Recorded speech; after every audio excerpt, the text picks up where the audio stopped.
Indonesia bisa dibilang sangat superior di kawasan Asia Tenggara untuk urusan helikopter serang karena punya A-64 Apache versi Guardian. Indonesia juga semakin berbahaya karena A-64 Apache diduetkan dengan helikopter monster Rusia Mi-35 Hinein.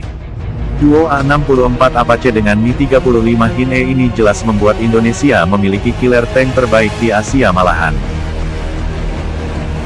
Penggunaan Apache sendiri pertama kali didengungkan oleh US Army untuk membantu pasukannya di palagan Perang Timur Tengah. Pada operasi Desert Storm misalnya di mana US Army sangat taktis menguasai medan dengan penggunaan helikopter serang. Apache bersanding dengan A-1 Super Cobra sahut menyahut membombardir garis pertahanan Irak. Tank-tank Saddam Hussein pun kena gebuk helikopter tersebut di mana jumlah damage terbesar malah dihasilkan keduanya dibanding MBT Abrams maupun jet tempur US Navy.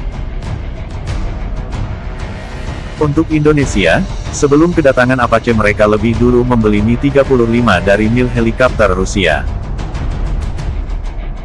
Ia dijuluki tank terbang karena kekuatan penghancurnya layaknya tank namun mampu terbang seperti helikopter. Lahirnya Mi-35 sendiri ada hubungannya dengan kehadiran A-1 Cobra USMC di Perang Vietnam. Rusia yang melihat betapa bergunanya heli serang AS itu di Vietnam tertarik ikut mengembangkan. Namun Rusia maunya satu heli hybrid di mana Mi-35 dirancang sebagai tank killer namun juga bisa digunakan untuk angkut pasukan. Hebatnya Mi-35 Indonesia diberi proteksi anti-proyektil sehingga bila ia diberondong senapan mesin peluru akan mental tak bisa menembusnya. Beralih ke Apache, walau sudah mempunyai Mi-35, TNI AD juga membeli heli serang dari AS itu.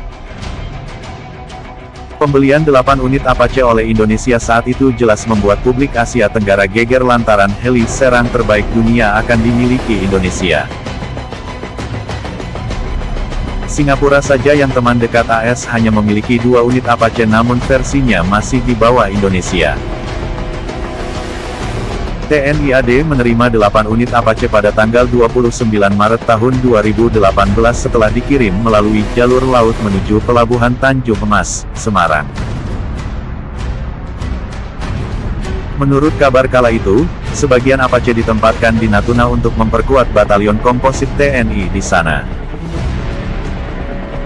Kontrak pembelian Apache Indonesia sendiri menelan biaya pukul 142 miliar dolar AS, lebih mahal dari pembelian Su-35.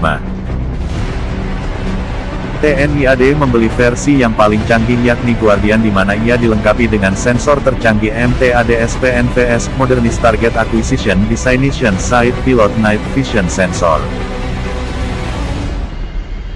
Kemudian ada 4 unit Apache Indonesia dibekali radar tercanggih pula yakni Northrop Grumman AN/APG-78 Longbow. Kemudian ada 4 unit Apache Indonesia dibekali radar tercanggih pula yakni Northrop Grumman AN/APG-78 Longbow. Baik Mi-35 dan A-64 Apache saat ini tergabung dalam Skadron Serbu 31 Puspenerbat yang berkedudukan di Semarang. Namun dalam buku plan Bobcat yang diluncurkan baru-baru ini menyebut Indonesia hendak menambah jumlah Apache. Bahkan tak tanggung-tanggung Indonesia akan membeli 40 unit Apache. Rinciannya 8 unit per 5 tahun sehingga pada 2045 total ada 40 unit. Untuk alutsista tersebut di atas perlu kiranya diadakan helikopter serang sekelas AH-64E sebanyak 8 unit per 5 tahun atau 40 unit hingga 2045, tulis buku tersebut. Namun tidak tahu apakah A-64 Apache Indonesia ini nantinya akan masuk ke Puspenerbat atau matra lainnya.